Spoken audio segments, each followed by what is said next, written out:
A'udzu billahi minasy syaithanir rajim. Bismillahirrahmanirrahim.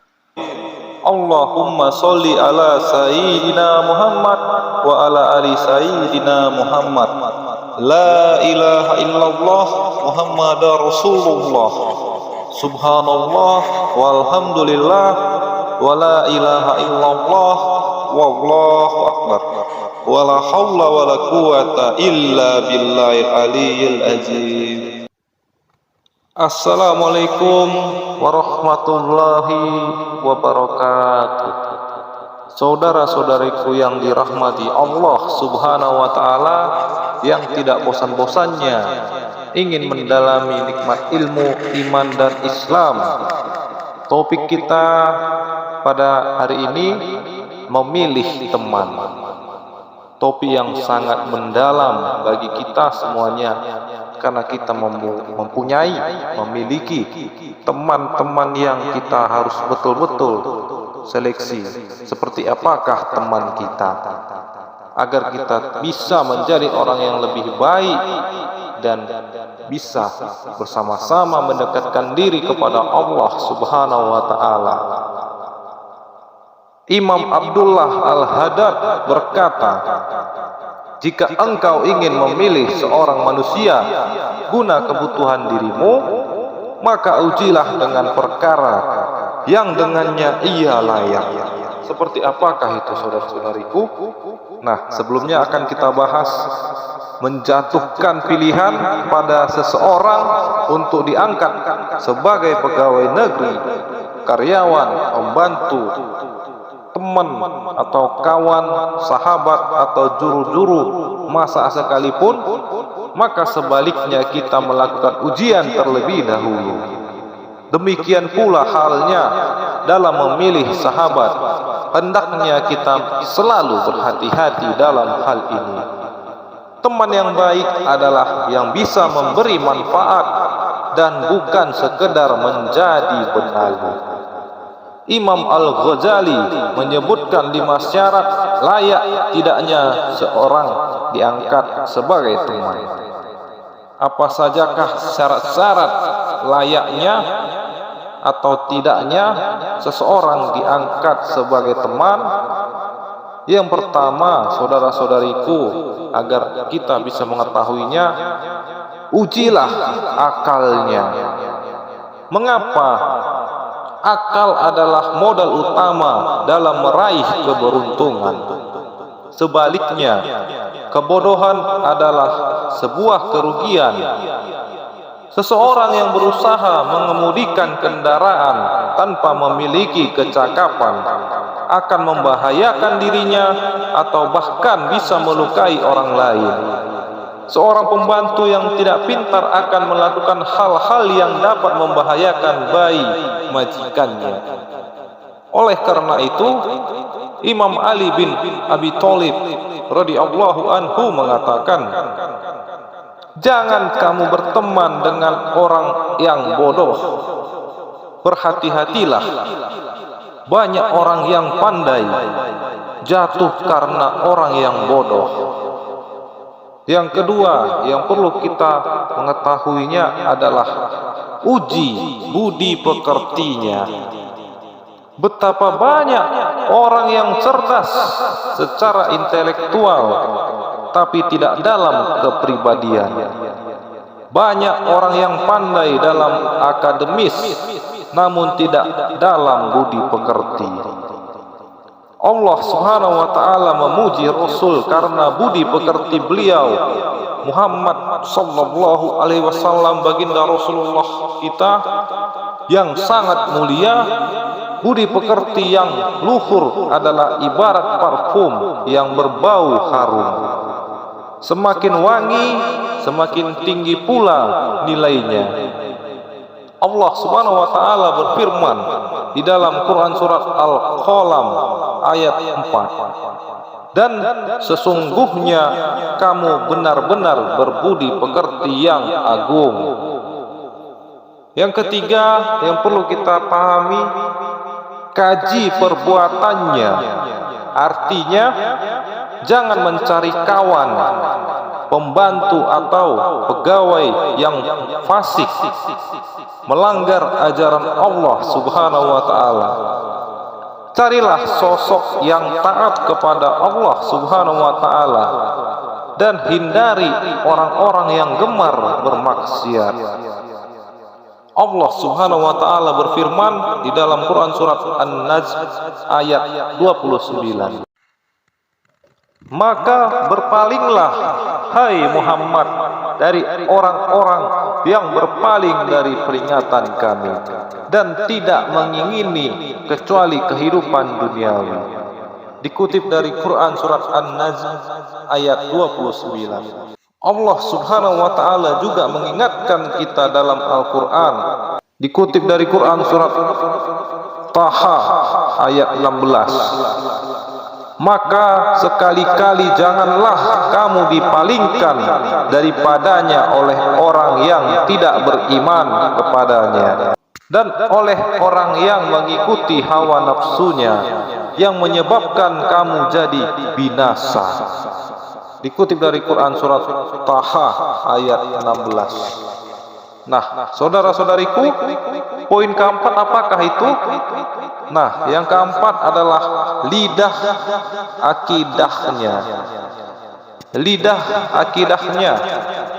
Islam yang dibawa ke Indonesia oleh Wali Songo mengikuti akidah Ahlus Sunnah wal Jamaah. Oleh karena itu, perlu menjadi kewaspadaan kita dalam menjalin pergaulan dengan mereka yang berfaham lain. Kita mesti selalu berhati-hati agar virus berbahaya di sekitar kita tidak sampai mengganggu faham yang kita anut.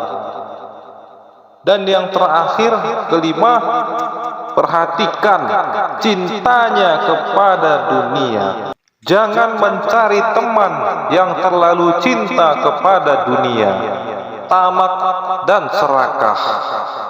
Dua ciri khas orang yang tamak adalah enggan membantu orang lain yang berada dalam kesusahan dan selalu berusaha menambah kenikmatan duniawinya, meski untuk itu harus menginjak hak dan martabat orang lain. Orang tamak tak mau merugi, namun senantiasa menggail di air keruh di balik keluh kesahnya. Orang seperti ini biasanya cenderung mengorbankan orang lain untuk memperoleh keuntungan sendiri. Habib Abdurrahman As-Segaf mengajarkan sebuah prinsip. Jika kamu menilai manusia seperti serigala, maka jangan kamu menjadi domba untuk dimakan olehnya. Jika kamu melihat orang yang lugu, maka jangan kamu memakannya. Mari menjadi orang baik yang berguna untuk orang lain. Berguna untuk orang lain adalah prinsip hidup mulia yang dianjurkan agama kita, yaitu Islam. Dengan memberi manfaat kepada orang lain, kita pun sudah bermanfaat bagi diri kita sendiri. Wallahu a'lam bishawab. Sallallahu ala Muhammad sallallahu alaihi wasallam.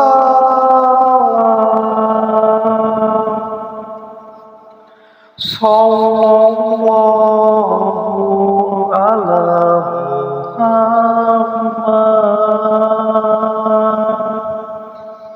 sallallahu alaihi wasallam.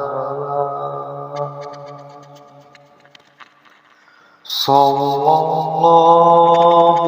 ala Muhammad sallallahu alaihi wasallam. Sallallahu ala Muhammad sallallahu alaihi wasallam. Anta syamsun anta badrun anta nurun fawqa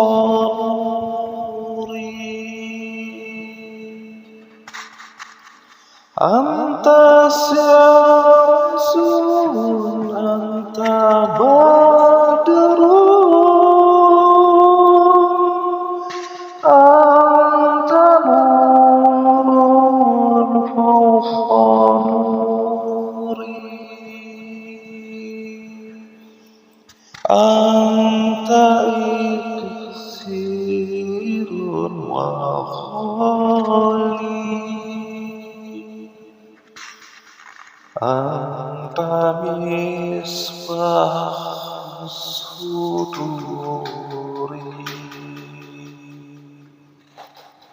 sallallahu ala Muhammad sallallahu alaihi wasallam sallallahu ala Muhammad sallallahu alaihi wasallam. Ya Habibi ya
sallallahu ala Muhammad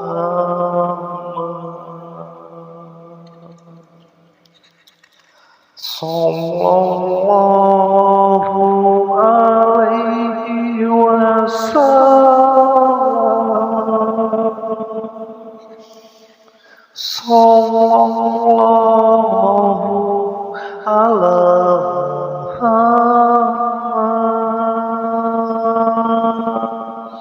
sallallahu alaihi wasallam sallallahu alaihi wasallam. Demikian kultum yang dapat saya sampaikan, kurang lebihnya saya mohon maaf. Segala kesalahan dan kehilafan datangnya dari saya, dan segala yang benar datangnya dari Allah Subhanahu wa Ta'ala. Demi masa sesungguhnya manusia itu benar-benar dalam kerugian, kecuali orang-orang yang beriman dan mengerjakan amal soleh dan menasehati supaya mentaati kebenaran dan menasehati supaya menetapi kesabaran. Quran Surat Al-Asr 103 ayat 1 sampai dengan 3. Akhirul kalam, wabillahi taufiq wal hidayah. Wassalamualaikum warahmatullahi